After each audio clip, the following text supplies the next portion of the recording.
Għall-ewwel kull ma labna ġella.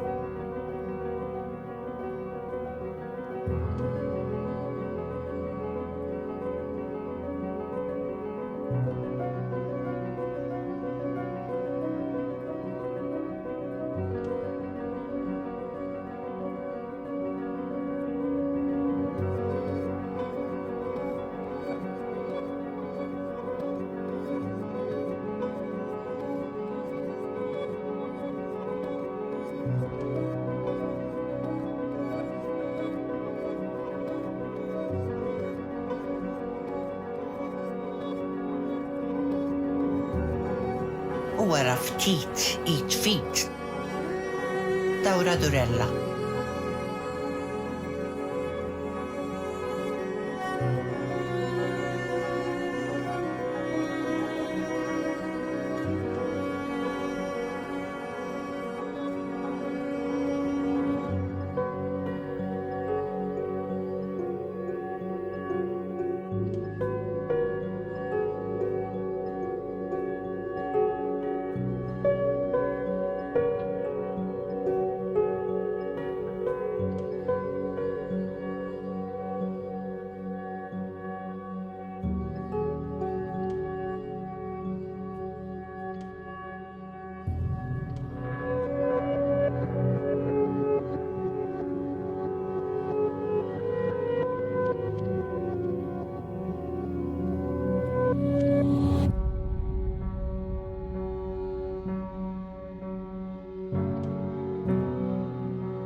Is-sista lobanoli li aktarx ma tintemm qatt.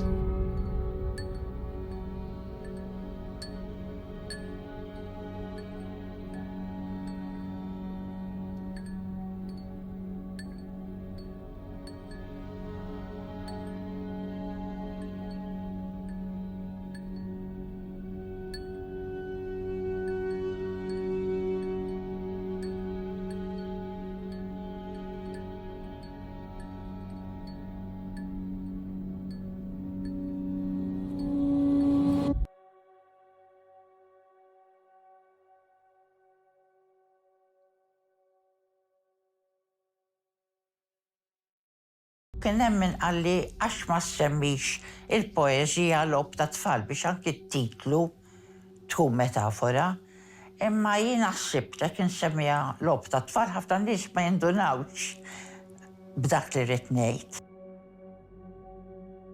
ċirku għalija dejjem ifisser ċerta unità u barra minn hekk dak iż-żmien kont qed naħseb ħafna fuq is-sinifikat ta' ċirku. Infatti għandi poeżiji differenti fl-istess ġabra li minn fejn il-poeżija ġiet.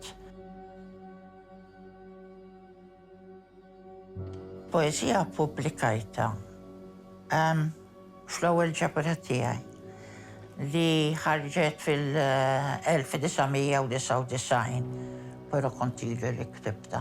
Jiena ċerta poeżiji kont ġabdejt niktibhom fis-70 qabel it-80. Però di waħda minn dawk li ktibt fil-bidu, anki l-qosor tagħha tidher għax jiena nikteb dejjem fil-qosor, ma jiġbunix il-poeżiji twal ħafna. Però di qasira żjed mis-soltu jiġifieri. L-ewwel ktib bil-Malti ktibtu kelli 56 sena. In-nies kienu draw li jiena bl-Ingliż, infatti kien hemm poeti li ħasbu meta ħarġu l-ewwel poeżiji ta' Father Peter il-Namkisra li kien traduċahom li jiġifieri għax baqgħu hekk li qed nikteb bil-Malti. L-esperjenza tiegħi ta' poeta qasira biex jinneħu pjaċir bil-feedback u nitkellmu, ma sa nixtieq mal-xjuħ ħalla volja nidher xi ħamma imma ġofija ma nħossni xi.